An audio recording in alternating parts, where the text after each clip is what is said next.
जी दोस्तों, the Japan house से शुजा हैदर नए लेसन के साथ आपकी खिदमत में हाजिर है। आज हम एक दो छोटे छोटे टॉपिक्स पढ़ेंगे जो कि आपको जानने में कोई मुश्किल नहीं होगी। छोटी छोटी चीज़ें हैं, जब तक आपको नहीं मालूम होती आपको बहुत मुश्किल लगती हैं, और जब आपको मालूम हो जाती हैं तो वो बहुत आसान हो जाती है। पहला है नाका नाका। अच्छा, अब ये जब वर्ड कोई रिपीट होता है तो उसका तरीका ये है। मिसाल के तौर पे मैंने अगर खांजी में लिखना है तो नाका, अब नाका के बाद दोबारा नाका लिखना है, तो कोई भी खांजी को रिपीट करना हो तो उसके लिए एक सिंबल है, ये बना देते हैं। ठीक है, कैसे लिखेंगे इसको आप ध्यान में रख लीजिए। कथा काना का माँ में आपने ये डैश लगा देना। तो ये क्या है, इसका मतलब है कि इससे पहले वाली जो खांजी है वो रिपीट हो रही है। मिसाल के तौर पे हीतो, हीतो बीतो। हीतो का मतलब है शख्स और हीतो बीतो का मतलब है लोग। हीतो बीतो, अब हीतो को दो दफा नहीं लिखेंगे बल्कि हीतो लिख के आगे ये लगा दिया। इस सिंबल का मतलब है कि वही खांजी दोबारा रिपीट हो रही। हीतो बीतो, नाका नाका, इस तरह बहुत सारी खांजी होती हैं जिसमें आप रिपीट करते हैं खांजी को। तो उसका तरीका ये होता है कि आप ऐसे करके उस खांजी के बाद ये वाला सिंबल लगा देते हैं। तो हम बात कर रहे हैं नाका नाका की। नाका नाका का मतलब है हार्डली, मुश्किल से। कोई काम बड़ा मुश्किल हो रहा है, आपको प्रॉब्लम हो रही है वो करने में, तो आप उसके लिए लगाते हैं नाका नाका। मिसाल के तौर पे आप ट्रेन का वेट कर रहे हैं और ट्रेन नहीं आ रही, आप कहेंगे देनशावा नाका नाका कोनाई ना। देनशावा नाका नाका कोनाई। कोनाई का क्या मतलब है, जिन लोगों ने प्रैक्टिस नहीं की उनके लिए वर्ड नया है। कोनाई कहाँ से निकला है, कुरु से। कुरु की मस फॉर्म है कीमस, और कुरु की नेगेटिव फॉर्म है कोनाई, और कोनाई की मस फॉर्म है कीमासेन। कुरु की ते फॉर्म है खीते। अच्छा, यहाँ पर मैं आपको बताते चलूँ कि खीते जो है, ते फॉर्म जो है वो बड़ी कंफ्यूजिंग है। एक है खीते, एक है खित्ते, और एक है खीते। अच्छा, खीते कहाँ से बनी है? खीते बनी है कुरु से। कुरु की ते फॉर्म है खीते। अगर इस खांजी के आगे रू लिखा हुआ है तो उसे कुरु पढ़ेंगे, और इसके आगे अगर ता लगा हुआ है तो ये बन जाएगा खीता। ठीक है, और अगर इसके आगे ते लगा हुआ है तो भी ये खीते बन जाएगा। तो खांजी की प्रोनाउंसिएशन जो है वो चेंज होती है सिचुएशन के हिसाब से। अच्छा, खीते का मतलब है आओ। एक और वर्ड है जिससे खीते बनता है, वो क्या है? खीरू।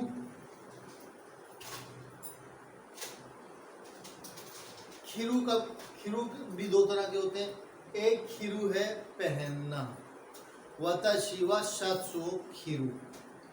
इसकी भी ते फॉर्म क्या है? खीते। ठीक है, वताशी वा शात्सु खीरू, मैं शर्ट पहनता हूँ। अच्छा, एक और खीरू है। इस खीरू की खांजी जो है मेरा ख्याल है वो ये है खीरू। खीरू का मतलब पहनना। और एक खीरू और है खीरू, इसकी खांजी जो है वो कुछ यूं है, खीरू। ठीक है, इस खीरू का मतलब है काटना। क्या काटना? गोश्त काटना, सब्जी काटना, कोई भी चीज़ आप चाकू से काटते हैं, कैंची से काटते हैं, वो खीरू कहलाती है। इस खीरू की ते फॉर्म क्या है?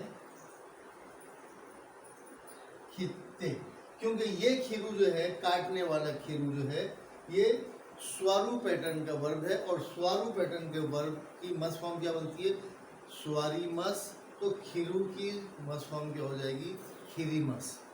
और स्वारू पैटर्न के वर्ब की ते फॉर्म कैसे बनती है? छोटा सु लगा के ते लगा देते हैं, रू हटा के छोटा सु लगाते हैं और ते लगा देते हैं, तो खीरू की ते फॉर्म हो जाएगी खित्ते। यहाँ खीरू का मतलब है टू पुट ऑन पहनना, और यहाँ खीरू का मतलब है टू कट। अच्छा, बात से बात निकल रही है। पहनना भी कई तरह का होता है। हम कहते हैं ना, मैंने घड़ी पहन ली, मैंने चश्मा पहन लिया, मैंने बेल्ट पहन ली, मैंने शर्ट पहन ली, मैंने पतलून पहन ली। हम सब के लिए एक ही वर्ड लगाते हैं, पहनना, पहन ली। जबकि जापानी में पहनना मुख्तलिफ होता है। मिसाल के तौर पे आप सर पे कोई चीज़ पहनते हैं तो वो होती है काबुरू। ये पहले हम पढ़ चुके हैं, फिर बता रहा हूँ आपको रिविजन के लिए। काबुरू का मतलब है सर पे पहनना। स्कार्फ ओ काबुरू, बोशी ओ काबुरू, कोई भी जो सर पे चीज़ आप पहनते हैं वो होती है काबुरू। जो अपर बॉडी पे आप पहनते हैं वो होती है खीरू। बनियान पहन रहे हैं आप, शर्ट पहन रहे हैं, जैकेट पहन रहे हैं, ओवरकोट पहन रहे हैं, ये सब क्या है? खीरू। अच्छा, और लोअर बॉडी पे जो कुछ भी आप पहनते हैं वो होता है हाकू। हाकू, ठीक है। हाकू का मतलब है लोअर बॉडी पे पहनना। आप मोजे क्या करते हैं? कुत्सुशिता हो हाकू, कुत्सु हो हाकू, जूते हाकू, मोजे हाकू, अंडरवेयर हाकू, पतलून हाकू, पजामा हाकू, शलवार हाकू, धोती हाकू। जो भी चीज़ आप लोअर बॉडी पे पहनते हैं उसको हाकू कहते हैं। अच्छा, फिर जो चीज़ें आप लगाते हैं, स्केरू, ठीक है, या खाकेरू। खाकेरू का मतलब भी लगाना है, स्केरू का मतलब भी लगाना है। तो मेगाने हो खाकेरू, तोके हो स्केरू, बुंदे हो स्केरू या खाकेरू भी कह सकते हैं आप, बेल्ट हो स्केरू। तो पहनने के लिए मुख्तलिफ वर्ड्स हमारे पास आते हैं। बात चल रही थी कहीं से खीते से, तो खित्ते जो है वो ते फॉर्म है खीरू की, यानी काट दो।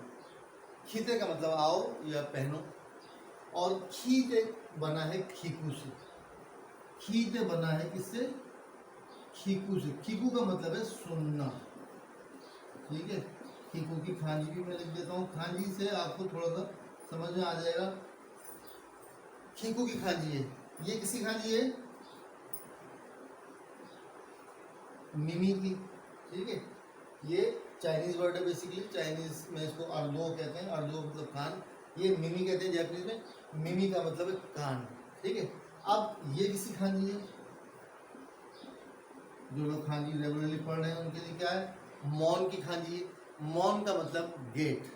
तो आप किसी गेट में कान क्यों लगाते हैं? सुनने के लिए, ठीक है। तो जब मौन में मिमी लग गया तो वो क्या हो गया? खीकू, सुनना। और खीकू की ते फॉर्म क्या है? खीते। तो जब आप खीते बोला करें तो बहुत ध्यान रखा करें कि आपने खीते कहना है या खित्ते कहना है या खीते कहना है, ठीक है। तो ये तो बात कहीं से कहीं निकल गई। हम चल रहे हैं नाका नाका की बात कर रहे हैं। नाका नाका का मतलब है हार्डली, मुश्किल से। किसी चीज़ के लिए आप इम्पेशेंट हो रहे हैं, आप इंतज़ार कर रहे हैं और वो चीज़ नहीं हो रही, तो आप उसको कहते हैं नाका नाका, ठीक है। वतशी वा खांजी और नाका नाका खाके नाई ने। खाके नाई, खाकू का मतलब है लिखना, और खाकेरू का मतलब है लिख सकना, और खाके नाई नहीं लिख पा रहा। वतशी वा खांजी और नाका नाका खाके नाई ना, यानी मैं कोशिश तो बहुत कर रहा हूँ लेकिन खांजी नहीं लिख पा रहा, तो क्या कहूँगा? वतशी खांजी नाका नाका खाके नाई। नाका नाका का मतलब है कि आप थोड़ा सा इम्पेशेंस शो करता है कि यार मैं कर रहा हूँ मगर नहीं हो। इसी तरह जैसे मैंने कहा कि देनशा का आप इंतजार कर रहे हैं, देनशा मतलब ट्रेन। देनशा व नाका नाका खोना ही ना, यानी ट्रेन का आप इंतजार कर रहे हैं और ट्रेन नहीं आ रही। देनशा व नाका नाका खोना ही। वैसे जापान में ऐसा होता नहीं है। देनशा जो है वो इतने टाइम पे आती है कि अगर ट्रेन के टाइम लिखा हुआ है 10:05 और आपको घड़ी मिलानी है लेकिन आपको कहीं घड़ी नज़र नहीं आ रही, आप टाइम टेबल में देख लें, अगर घड़ी के ट्रेन के आने का टाइम 10:05 लिखा हुआ है तो आप देख लीजिएगा अगर ट्रेन आ गई इसका मतलब 10:05 हो गए। ट्रेन एग्जैक्टली सेकंडों में एक्यूरेट टाइम पे आती है जापान में। तो इसी तरह बस भी टाइम पे आती है। तो ये बात हो गई नाका नाका की, नाका नाका खोनाई। वतशी वा नाका नाका हना से नाई ना, मतलब मैं बोलना चाह रहा हूँ मगर मैं बोल नहीं पा रहा। आप किसी का इंतज़ार कर रहे हैं और वो नहीं आ रहा, तो आप कहते करे वा नाका नाका खोनाई ना, ठीक है। या आपको जापानी बहुत मुश्किल लग रही है तो आप कहेंगे खांजी व नाका नाका मुस्काशी ना, यानी मैं कोशिश कर रहा हूँ लेकिन मुश्किल है। नाका नाका ये बताता है कि आप इम्पेशेंस हो रहे हैं, आप इम्पेशेंट हो रहे हैं, कि आप इंतज़ार कर रहे हैं, आप कोशिश कर रहे हैं मगर नहीं हो पा रहा। ठीक है। खरे व नाका नाका स्योई ना, वो भाई बहुत मजबूत है। अब यहाँ पे नाका नाका का मतलब बहुत के मीनिंग में इसलिए आ रहा है कि आप उससे कुश्तियाँ लड़ रहे हैं लेकिन आप उसको हरा नहीं पा रहे, तो आप खरे व नाका नाका स्योई ना, यानी वो भाई उसको नहीं हराया जा सकता, तो बहुत कोशिश कर लो मगर वो हारेगा नहीं। ठीक है। नाका नाका स्योई, तो ये एक वर्ड है नाका नाका। जब आपको नहीं पता होता तो बहुत मुश्किल लगता है, और जब आपको पता लग जाता है कुछ भी नहीं। अच्छा, इसी तरह एक वर्ड है सोरो सोरो। सोरो सोरो, सोरो सोरो का मतलब है बस अनकरीब, प्रेटी सून, प्रेटी सून। ठीक है, बस जल्दी और थोड़ी देर में, प्रेटी सून। ठीक है। आपसे पूछा मैंने कि भाई क्या वो खाने में क्या दे रहे हैं, तो आप कह रहे हैं बस मो सोरो सोरो खुरू हो, मो सोरो सोरो खुरू। मो का मतलब है बस अब, बस अब थोड़ी देर में, मो सोरो सोरो। खुरू भी लगाने की जरूरत नहीं, बस मो शुरू शुरू, बस बस 2 मिनट में। हम जैसे कहते हैं यार बस बस बस आया अभी, बस आने वाला है, मो सोरो सोरो। ठीक है। आप जहाज़ में बैठे हैं, इंतज़ार कर रहे हैं कि मुंबई नहीं आया अभी तक, यार कितनी देर हो गई, आप बेचैन हैं, इंतज़ार कर रहे हैं कि जल्दी से मैं मुंबई पहुंचूं, तो आप कहें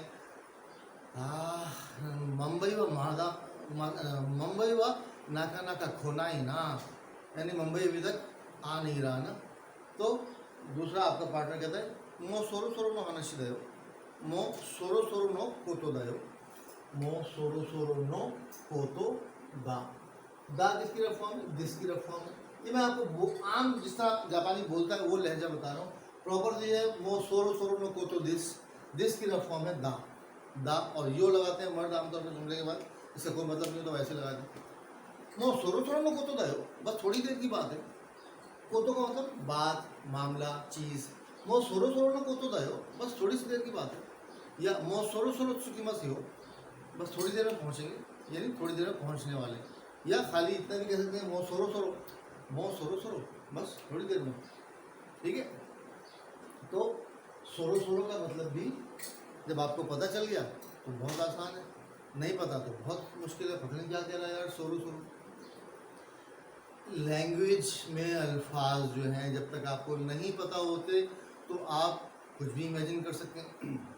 मिसाल के तौर पे हमारे एक दोस्त थे, वो जब जापान में काम करते थे फैक्ट्री में, तो वो उनको कोरे का मतलब नहीं पता था। तो वो जब काम करते थे तो उनको बॉस जो था शाचो जिसको कहते हैं, वो शाचो कहता था कोरे कोरे, ये। अब कोरे का मतलब सिंपल ये है। अब उनके दिमाग में ये बैठ गया था कि यार ये मुझे जो है ना कोरे कोरे करता है, यार कोई बात तो करता है कोरे कोरे कोरे।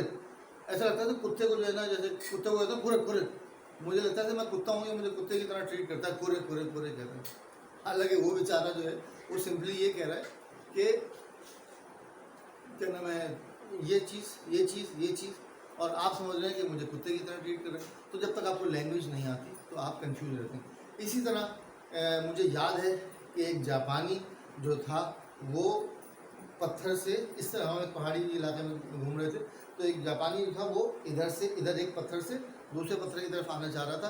तो इस तरफ लोग खड़े हुए थे, तो मैंने लोगों को रोक के कहा कि इट्स ओके, इट्स ओके। अब मैंने इंग्लिश में कहा इट्स ओके। मैं नया नया गया था तो मुझे जैपनीज नहीं आती थी, तो मैंने कहा इट्स ओके, इट्स ओके।